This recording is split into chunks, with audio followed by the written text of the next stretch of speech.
Today I'll be talking about some of the basic criminal law concepts here in the United States that inform our criminal justice system. In order to understand how you should interact with the police, the prosecutors, and lawyers, it's critical to have a few basic concepts under your belt.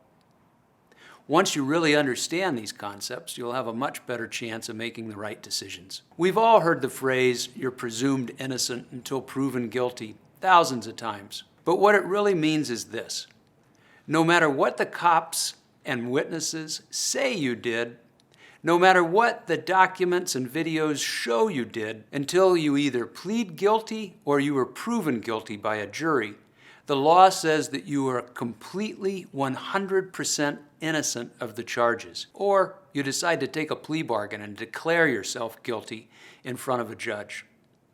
And the only way a jury can say you're guilty is if the government prosecutors have proven every element of the crime against you with proof beyond a reasonable doubt. So what exactly are the elements of a crime?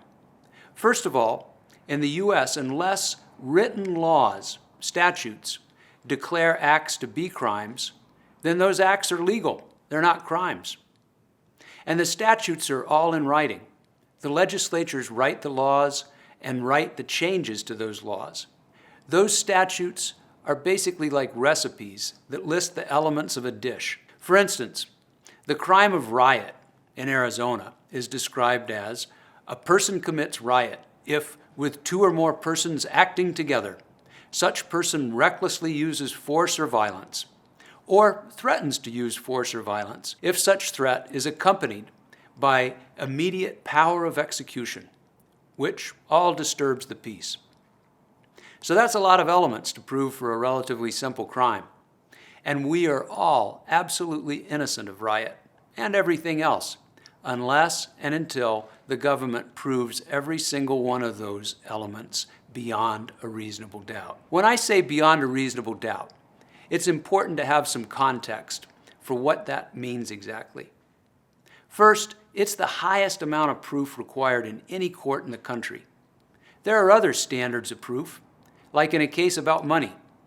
Whether it's $100 or $100 million, the person trying to get that money only has to prove their case by just over 50% of the evidence. That's called a preponderance of the evidence. Another, even higher standard than that, but still way lower than what's required in a criminal case, is called clear and convincing evidence. That's the standard used in cases where the government is supposedly trying to do what's best for a person, even though that means locking them up, like involuntarily putting someone into a mental hospital for their own good. But when the government wants to put someone in prison because the government alleges that that person broke the law, it has to prove every element of every crime beyond a reasonable doubt.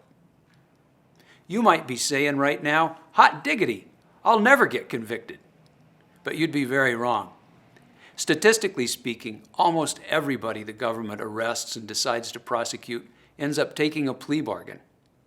A plea bargain is when the prosecutor and the defense lawyer and the defendant enter into a binding written contract. That's a compromise. It's a compromise on both sides. It gives the state the certainty of getting a conviction, and it gives the defendant the security of avoiding a worse sentence than what's called for in the plea agreement. The government doesn't get to send you to prison for as long as they could if they'd convicted you of what they originally charged you with, but you don't get to defend yourself at trial and maybe win. Why do people take plea bargains when they're presumed innocent and the government has such a heavy burden to prove them guilty?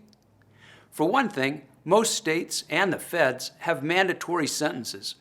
That means it'll send you to prison for a really long time if you're convicted of what the government prosecutors decide to charge you with. Often, they'll charge multiple crimes, and the sentences can then be stacked to run consecutively, depending on the crime, effectively creating the risk of serving life sentences.